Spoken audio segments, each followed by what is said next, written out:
whether it's because of work, because of an addition to the family, because of a big personal project, or because of an injury, we've all been forced out of the water for a while, sometimes for weeks, sometimes for months.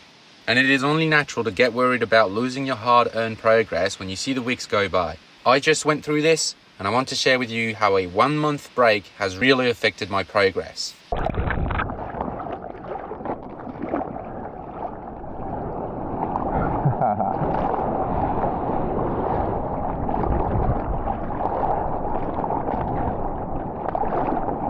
So after living the dream in Indonesia for 2 months, surfing perfect waves every day, I was stoked to be back home.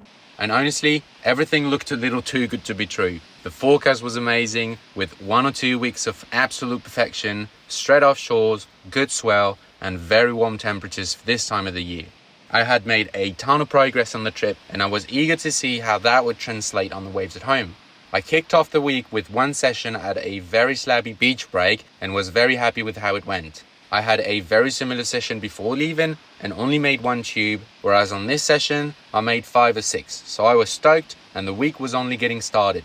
But later on that same day, I wanted to go and check the sandbars to try and figure out where I was going to surf the next morning. And that's where things went south. Because as I was crossing the dune, I stepped on something and somehow managed to rip my toenail clean off the socket.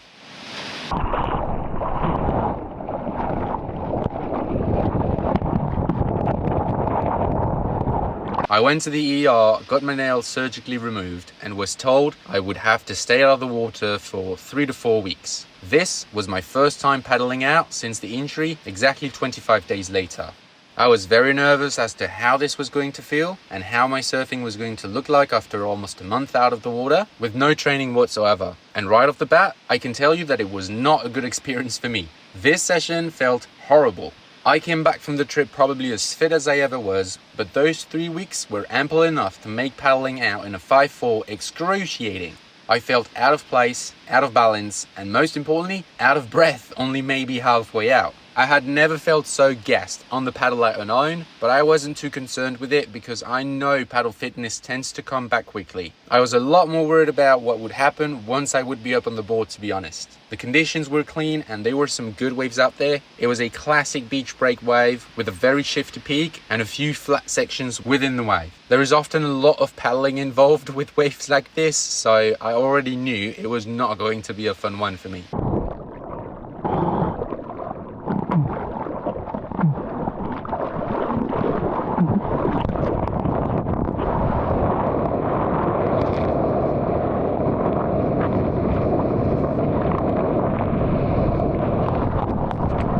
This was my first wave, and like I said, it felt horrible. I didn't even know what being in the pocket felt like anymore, so I stayed up there for a while trying to figure it out. And when I did go into my first maneuver, I did not get very far.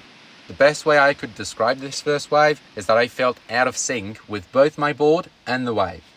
I think that as you get better at surfing, you almost forget how hard your body is actually working to keep you stable on what is arguably the most unstable piece of equipment of any sport out there. You actually get very used to that. It feels natural and expected. But when you stop for a little while, let those stabilizing muscles relax and forget about what it feels like to be standing up on a board, then when you hop back on the foam, this instability can feel very overwhelming.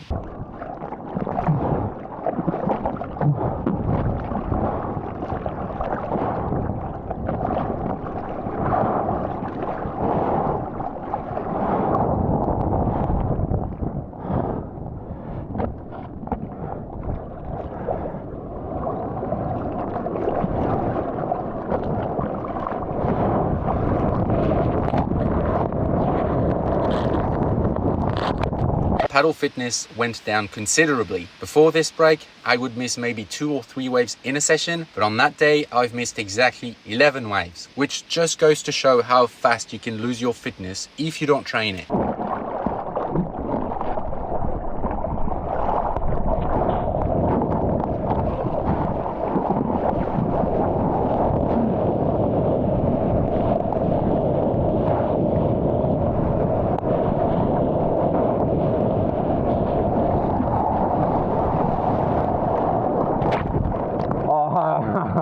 I am so rusty. This was probably the wave on which I felt the most awkward. My feet felt like they were in the wrong place, but looking at the GoPro footage, that was not the case. My back foot was all the way back and my stance looked solid, but I still felt so disconnected, like I did not really know what to do with my arms and feet anymore. But you'll see that despite this chaotic start, this video actually gives quite a positive outlook on what it is like to not surf for a month. Ultimately, I think you do lose a bit of progress in the short term, but in the long run, I think it makes almost no difference. The first few surfs might feel terrible, but you'll see that even throughout the course of this session alone, things got a lot better. Another wave missed for me, and this was typically the type of scenario where I would have caught the wave before. I felt like I had lost that last bit of strength necessary to catch mellower waves like these.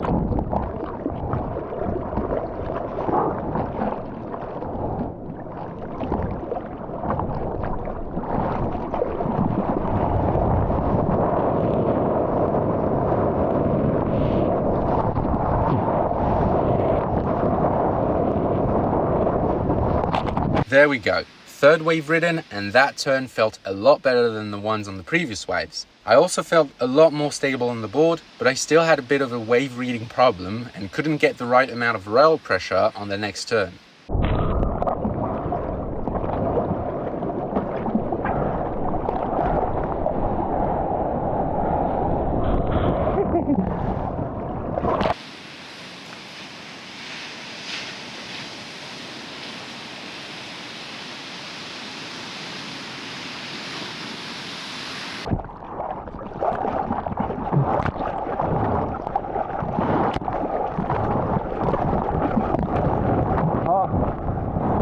I don't think paddle fitness had anything to do with this miss, but I had plenty of time to paddle in before that wave got to me, and I didn't. I was being way more passive out there because I was so gassed, just like in this next clip.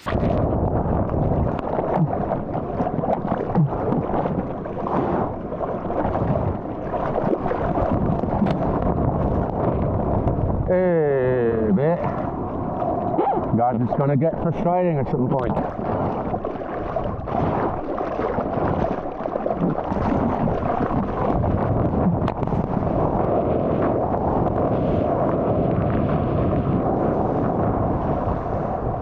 Another example of how worse my wave reading had gotten, there was clearly an inside section growing there, and had I cut back into the foam, I would have been able to connect to it just fine. But I completely failed to see that.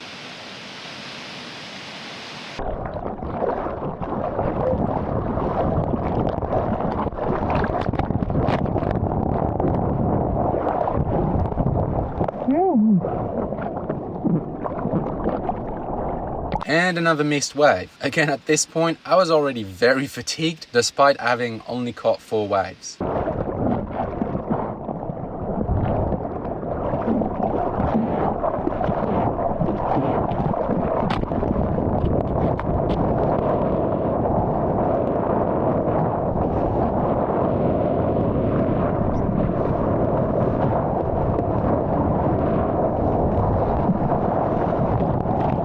That was a good one, but unfortunately I surfed it out of frame. But from the GoPro clips, I noticed that I was surfing quite far on the shoulder. And that's interesting because what I have been mainly working on lately was tightening my surfing up. So I guess it is only natural that it would be the most affected aspect in my surfing, as it is also the most fresh and therefore fragile.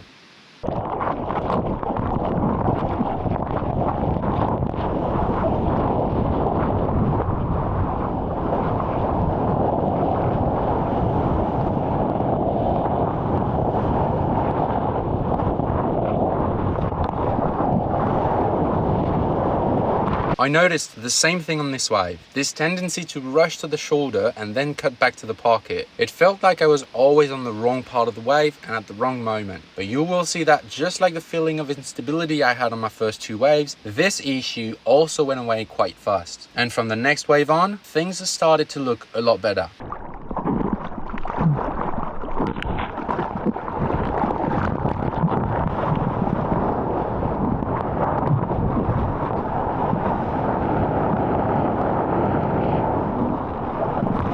I would say this wave is where things started clicking again for me, and I was staying closer to the pocket. Sure, my first turn could have been better, and I didn't even complete the second one, but it both felt and looked a lot better.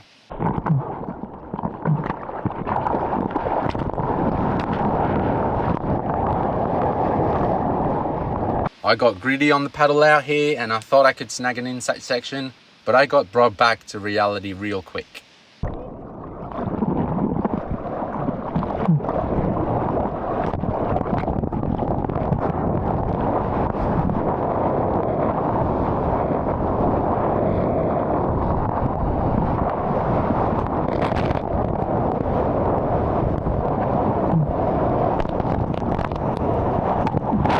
Oh, that felt so good.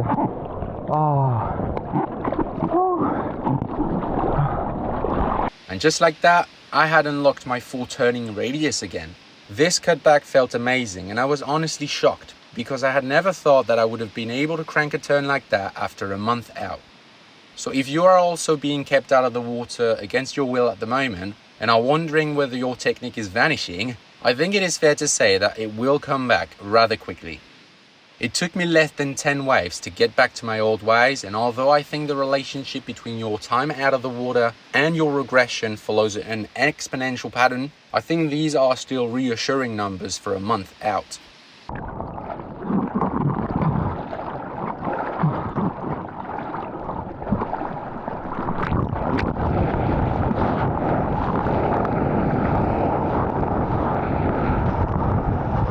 However, one thing I will not recover in the span of one session alone is my paddle fitness. That's been the main hit.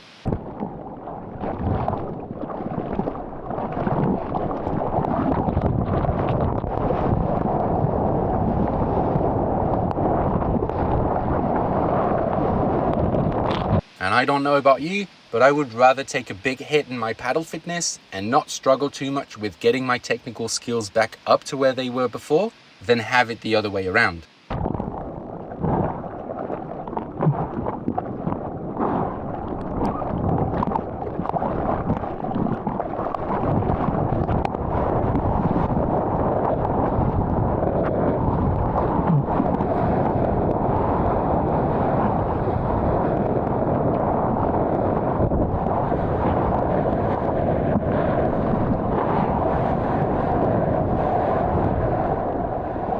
Having said that, it is important to note that when your paddle fitness goes down, it has a major impact on the outcome of your sessions. That day, for example, I caught 13 waves in about 2 hours, so 1 every 10 minutes, which is very low for me at my home break. I missed 11 waves, and those would have brought me to my usual wave count if I had caught them. So I got about half the amount of waves I normally do, just because I couldn't paddle as well.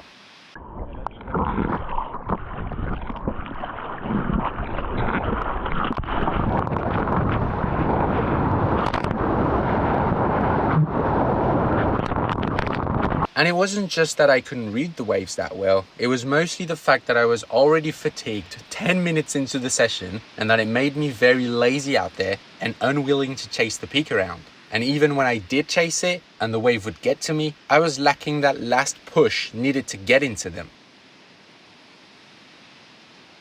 And usually, I would say I'm pretty fit. I can go on for hours and still get all the waves I paddle for. But on that session, the second hour felt unbearable.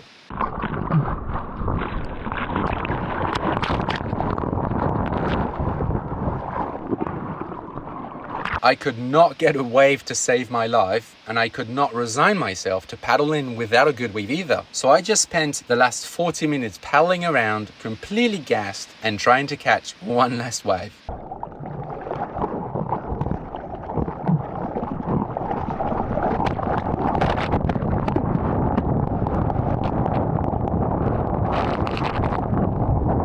I paddled for 5 waves in those 40 minutes and missed every single one of them. I ended up catching the whitewash of an already broken wave to get in, and that was pretty depressing.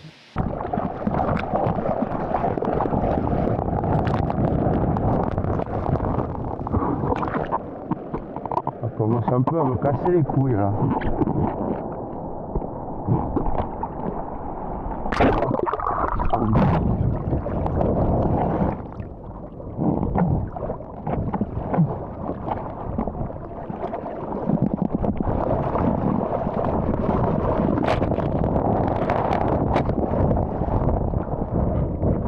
So there it is. That was my first session after a 1-month break. I'm going to be honest with you, I felt horrible during those weeks where I could not get out there. I couldn't do much else either because it was quite painful to just walk, and I was feeling like all of the progress I had made during the trip would end up being wasted over the recovery period. But honestly, I was pleased with the results. I would not say this was a good session, nowhere near that, but I think I did not lose as much as I thought I would. So hopefully this video will help some of you who might be struggling with being unable to go surf at the moment. The truth is that it takes a long time for the body to forget about a technique that you've worked so hard to ingrain. The fitness aspect goes down much quicker though, but it also is the one thing you can work on even if you can't make it to the ocean. Going to the gym, doing pull-ups, or going swimming would all help preserve a little bit of paddle fitness. I hope you liked this video, and if you have been through a surfing hiatus, I would be curious to hear about your experience and what you've done to not lose all of your progress. Thank you so much for watching, and I'll see you guys in the next one.